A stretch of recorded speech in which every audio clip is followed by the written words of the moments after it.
We are now on the closing session. We've had 3 panels. Now, if you just joined us, don't worry. The sessions that you missed will be provided online later on. If you're a registered participant, you will be able to access the full conference proceedings each and every session. So now we come to the closing keynote presentation. And we have a very distinguished speaker. He's been here last year as well, and he's going to be talking about the key market trends and opportunities in the non-geostationary satellite orbits. And his name is Jean-Benoît Laithier. He's the principal advisor of NovaSpace, which is a recent merger of 2 companies, Euroconsult, which has been in the business for many, many years, one of the leading providers of research and market analysis on the satellite industry. So, without further ado, Jean-Benoît. Yeah, thank you so much, Virgil, for the introduction. Thank also to you, Intersputnik, to invite me to talk about the NGSO market. So, first introduce a little bit more about me. So I'm Jean-Benoît Laithier, principal advisor in NovaSpace. Could you? I do not see the slide, so maybe I would say, thank you. So if you could move to the second one, the second slide, So as mentioned by Virgil, NovaSpace as is a result of the merger between Euroconsult and Space Tech Partner. So we merged about 1 month ago. So we are the leading company in space, being able to provide unique consulting activities, and both at economical level and at technical level for the wide diversity of actors. Third slide, please. Yeah, so we could propose our services to a diversity of clients. It could be governmental and international organization, private company like satellite operator, launch service provider, satellite manufacturer, but also financial institution. We have office all over the world because space is a worldwide business. We are in Europe, but we have also offices in North America, in Montreal and Washington, in DC. And we are also present in Asia, in Singapore, Tokyo, and Sydney in Australia.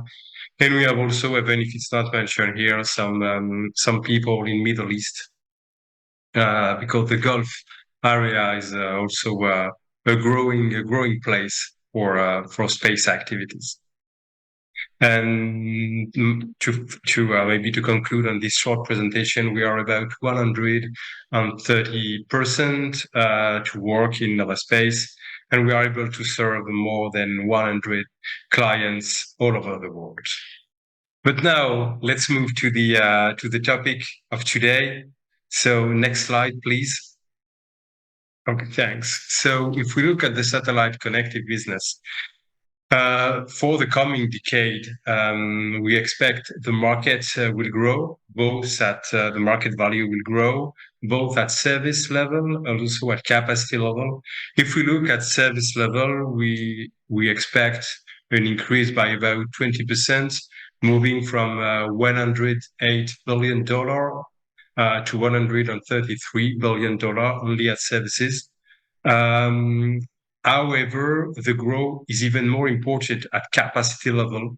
We expect from a market value perspective, it will be multiplied by more than 2, moving from 11 billion in 2022 to more than $25 billion in 2032. And this growth is driven by a diversity of factors. The most important one is the vertical integration of all the actors, due to mainly the decrease of the, I would say, of the price of this capacity price. I would say the actor tend to move all along the value chain to gain again value. Secondly, the growth is driven by data, not by video. From an historical point of view, the satellite connectivity business was mainly related to video. And I would say the major actor, the major satellite operator, around half of their revenue is still driven by video, but is decreased on a yearly basis. So the growth is data. And finally, the growth is also driven by new economics, new business model, and the evolution of capacity pricing. So if you go to the next slide, please. Thanks. So for the satellite connectivity, there is a diversity of solution, a mix of solution that apply now. First of all, I would say you've got numerization. We talk more and more about software-defined satellites. It's the type of satellite name Space Inspire from Thales Alenia Space, or OneSat from Airbus Defence and Space. And for the last 3 years, about the half of the geosatellite order were for software-defined satellites. But the numerization does not apply only at space level, it's also on the ground with cloud and artificial intelligence. I talk about geo, but there is also constellation.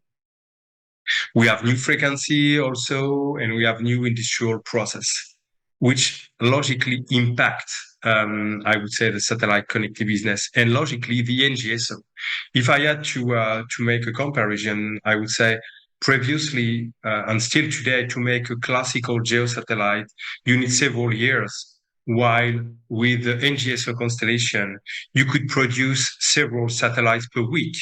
So it's definitely not the same way of designing and a way of producing a satellite. So we are more in a serial production. Next slide, please.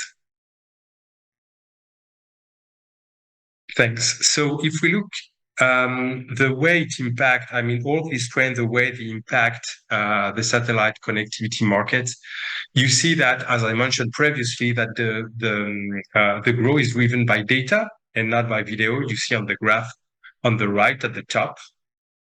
But the issue is that you've got the capacity price which dramatically fall. If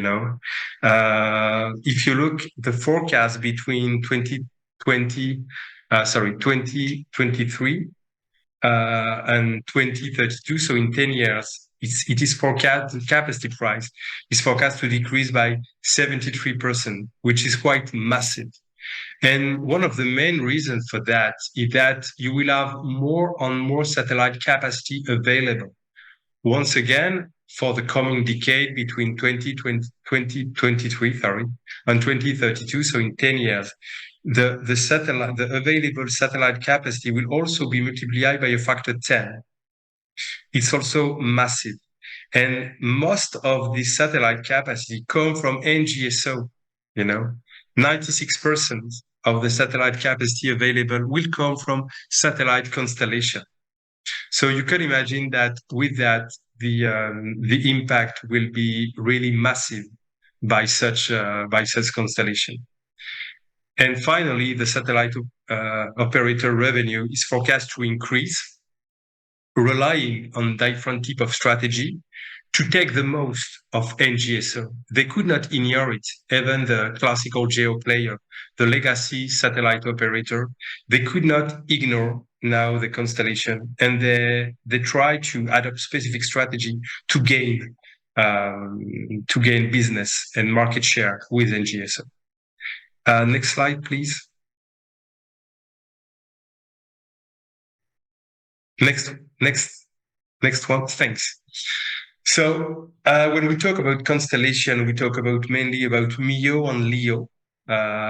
We could talk about HEO, highly elliptical orbit, but it's quite, I would say, used on a very specific use. So we talk mainly here about MEO and LEO, medium Earth orbits and low Earth orbits. And you see that if you compare to GEO, the main advantages of constellation is the coverage. For example, with a classical GEO, even if with 3 GEOs you can cover the globe, you could not cover, I would say, the polar area. You need a constellation for this. And with MEO equatorial, you could not also cover the pole. You could do MEO non-equatorial, then you could cover the pole. The second advantages of constellation, whatever MEO or LEO, is the low latency. Is very relevant for specific application. So this is really the two key major elements. And what is really nice to see that if you start to combine, I would say, GEO and NGSO, you start to have something that is a little bit, I would say, ideal. I mean, you are able to combine the benefits of both orbits and to, I would say, to nearly to make disappear the drawback of any type of orbit. Next, maybe the last point I could say that also another advantage is for the constellation if we compare to GEO. It's about resilience, and for specific market, it could be very relevant.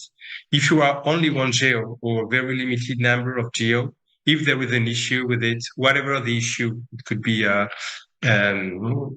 failure on it. And I remember that in the past 24 months, there was some issue on, I would say, on big geo. So if you have an issue on a geo, I mean, your business is over, or highly impacted. While if you have a constellation, if you think about OneWeb 600 satellite, if you think about Starlink, more than 5,000 satellites in orbit, if there is an issue on a few ones, it will not impact, I would say, the quality of services you could have. You could think about degrading mode. So it's also another key advantage. Next slide, please. So, so the advantages of NGSO compared to GEO satellite, here we make the comparison between the wide beam, our regular satellite, non-HTS satellite. You clearly see that the constellation, the NGSO system, would be able to present advantages for nearly all the markets. There is no specific market where you think a constellation will be, I would say, less efficient. Oh, sorry. Could you come back to the previous one? Because you display Starlink on this one. Okay, thanks. I'm still on this one. So there is not really, I would say, a specific market where in data, there is no specific market in data where the constellation has not, I would say, advantages compared to GEO. The fact is that for video, constellation are not really well suited, but it's not, it's not necessarily a big deal because, as I said, the growth is linked to data, is not for video. And as we start talking about multi-orbit, you could not imagine that you will combine GEO and NGSO, and you will keep the traffic of video on GEO satellites. One I would say drawback on constellation that is not written here is that is related to the ground segment.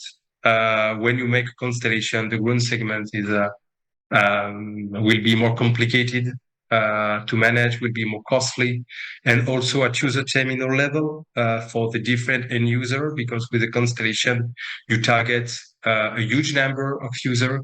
You need to have the relevant user terminal. You need to have the I would say the relevant terminal, obviously at performance level, but also at price level, because you need customer are able to buy it.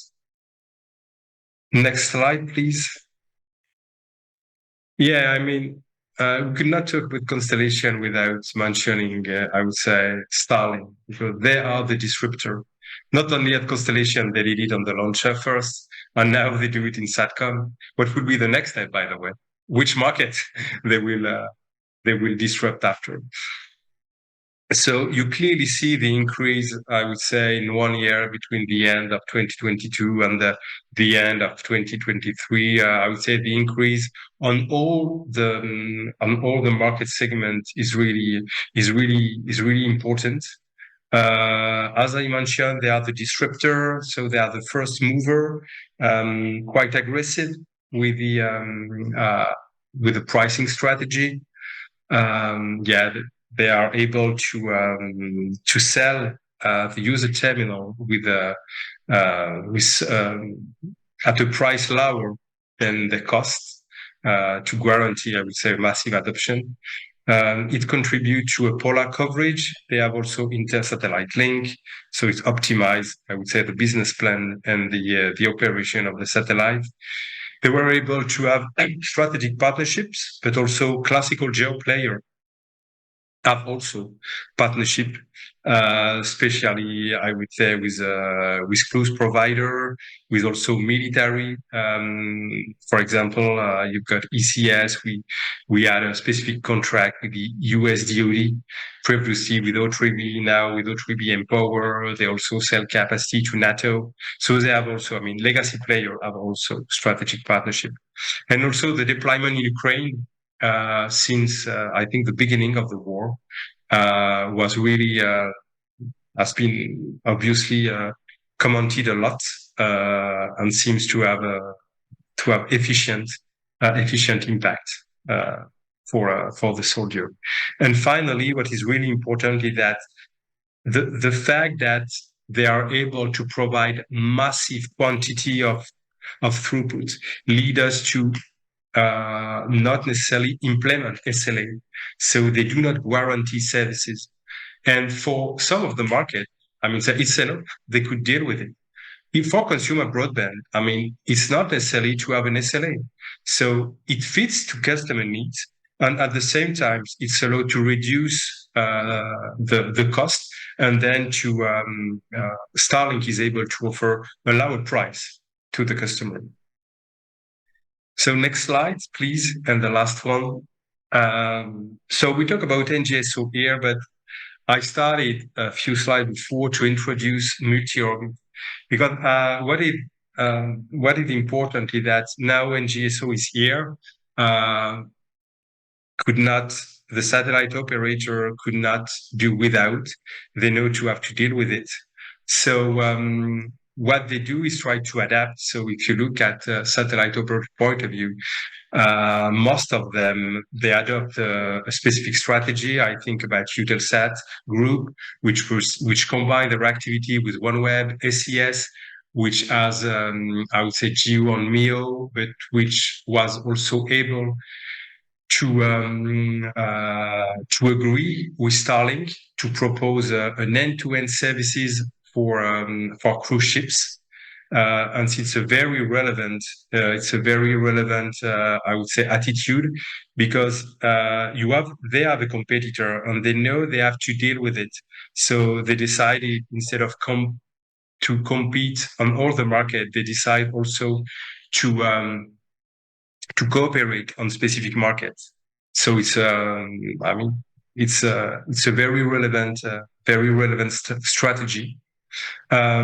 Satellite operator also sometime have a partnership also with others. So I mentioned SES with Starlink on specific market, but Intelsat, which is currently purchased by SES, they do also the same with OneWeb for in-flight connectivity. And finally, to conclude, I would say that from also not only from a geo operator point of view, not from satellite operator point of view, also at service provider level, which by nature is more keen to provide multi-orbit services, because they do not have to own, I would say, the space infrastructure. So it's less difficult for them to provide multi-orbit services. The vast majority of the service provider, they start to have now a partnership with NGSO, and most of them are logically with Starlink, which is I would say the elephant in the room that you could not avoid. What is also important that is most of them are there with Starlink, the partner with Starlink. They have, I would say, they are able to offer LEO and GEO, but only a very limited number of them are able to provide, I would say, the 3 orbit, GEO, MEO, and LEO. very likely because for the moment, Geo Leo is, I would say, is enough, is able to fit the customer needs. So if I had to summarize very quickly, I would say the market trend with NGSO, I would say that, yeah, NGSO is here and has a huge impact. And the next step is the multi-orbit, which impact, I would say, all the player in the value chain. Well, very good. Jean-Benoît, thank you very much for that very, very thorough and overview of the non-geostationary satellite market and the opportunities.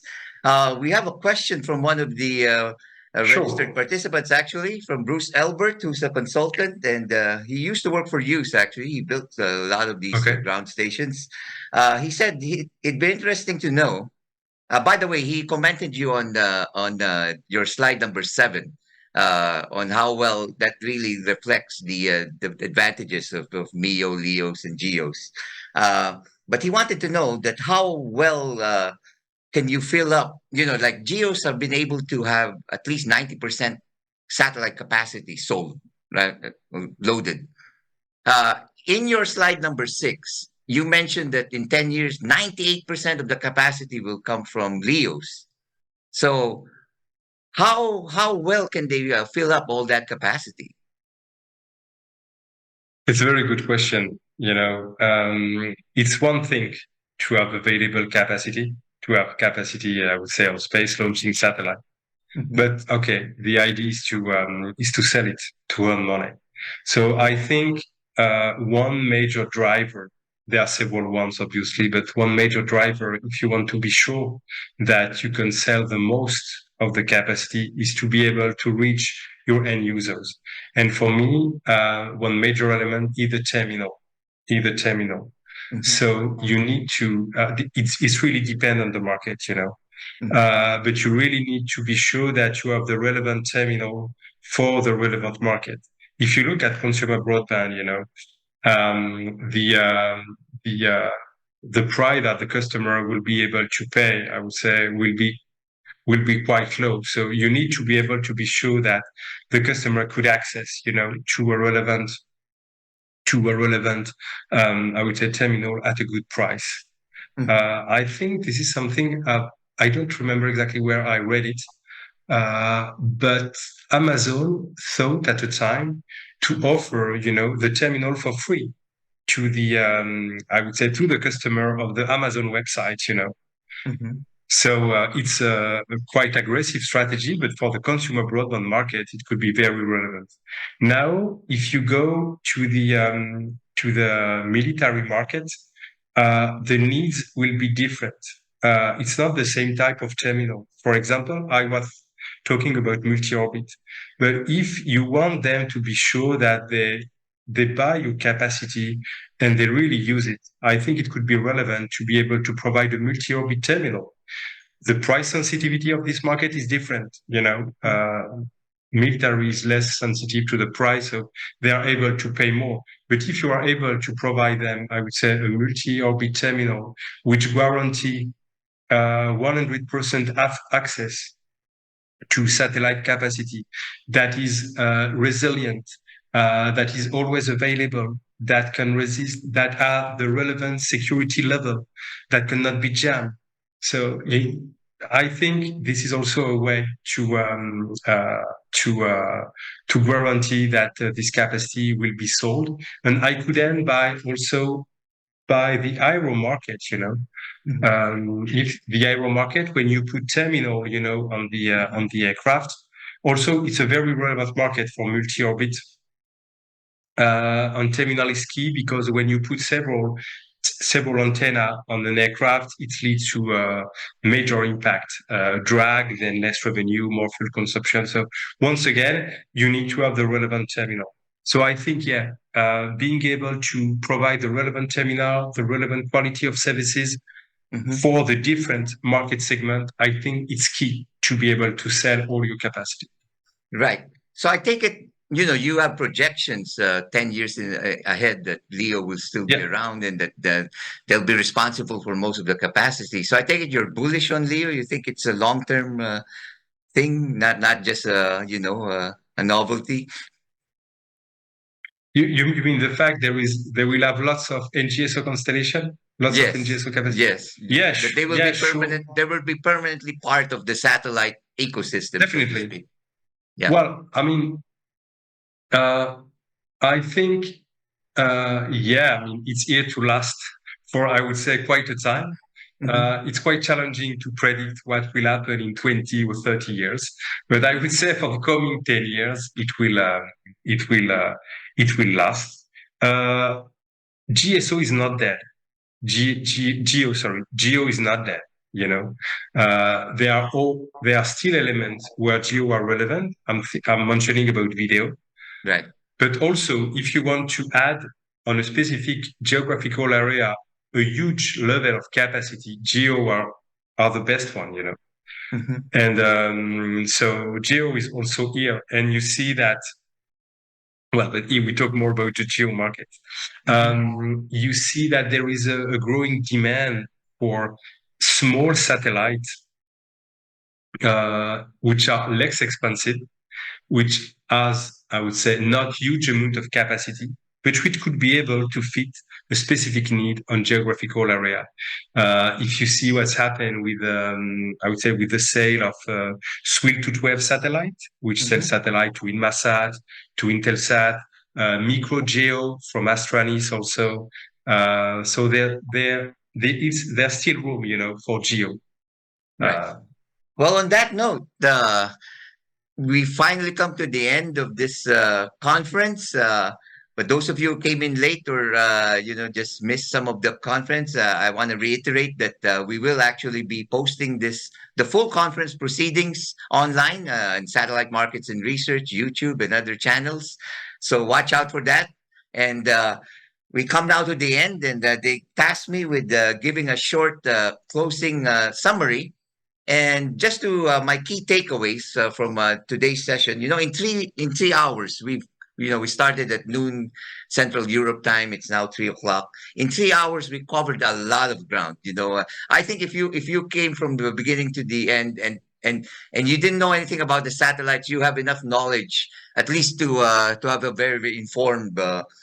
View of the status of the industry and the future of the industry. We started with NSR Analysis Mason, actually, a company that merged with NSR. Vivek, who enumerated what are the key technologies, so the key game changing technologies, and he mentioned AI. He mentioned software defined satellites, flat panel antennas. So there's a lot of innovation going on. But the most interesting part of his presentation, to me at least, was when I asked him which of all of these innovations have the most potential economically. And he said intersatellite links. And there's a theme that he started that was carried on in all of the sessions, and that would be multi-orbit strategy. Multi-orbit. You need multi-orbit. And as we just heard the Jean-Benoît, LEOs are not going away. They're going to be here at least for some time, and neither would GEOs go away. So it's a very robust ecosystem that we have now, in the industry. And again, like I said, multi-orbit, that's a key takeaway. Cost is a factor. Appropriate technology, coming up with the right solutions, the right, equipment, the right software. All of that are very, very important considerations. So that's my basic takeaway from this. I this is I'm going on my uh, past the second decade in the industry, and it seems like it's as exciting as it was when I started over 20 years ago, and there's a lot to look forward to in this industry. So at this point, we come to the end. By the way, just to mention, thank you all for our participants who've registered and stayed with us until the end. We saw we saw a lot of comments. I'm seeing some very good comments about the today's program. Some said they were very inspiring. They learned a lot, and that they'll look forward to the participating in the future. And speaking of the future, we did this last year online. We did it this year, and so we'd like to invite you all again next year to NatSatel 2025 around this time, maybe around June this time. And meanwhile, you can watch all the videos of the previous NatSatel conferences at natsatel.com. So thank you again to our co-organizers here, Intersputnik, the International Intersputnik Space Organization, and my company, Satellite Markets, for being part of this. All our speakers, and there are people who behind the scenes who've been working, some technicians who made this all possible. Thank you all.